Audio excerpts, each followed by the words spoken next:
ముందుగా chicken liver ముక్కల్లో glass నీళ్ళు పోసుకొని తగినంత ఉప్పు, పసుపు, జింజర్ గార్లిక్ పేస్ట్ వేసుకొని బాగా కలుపుకోవాలి. తర్వాత స్టవ్ వెలిగించి లివర్ ముక్కలను ఉడికించుకోవాలి.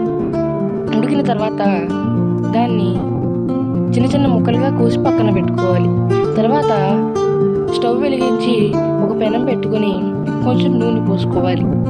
తరువాత దాంట్లో ఉల్లిపాయలు, పచ్చిమిర్చి వేసుకోవాలి.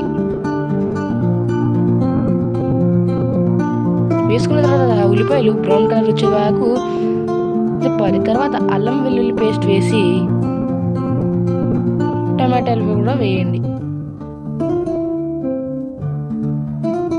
తర్వాత కొన్ని కరివేపాకు రెబ్బలు వేయండి. తర్వాత మనం ముందుగా కోసి పెట్టుకున్న లివర్ ముక్కలను దాంట్లో వేసుకోవాలి. తర్వాత ఉప్పు, పసుపు, కారం వేసి బాగా తిప్పుకోవాలి. తర్వాత కాసేపు మగ్గించుకోవాలి. మగ్గిన తర్వాత దాంట్లో ఒక గ్లాసు నీళ్లు పోసుకొని 5 నిమిషాలు ఉడికించుకోవాలి. 5 నిమిషాలు అయిన తర్వాత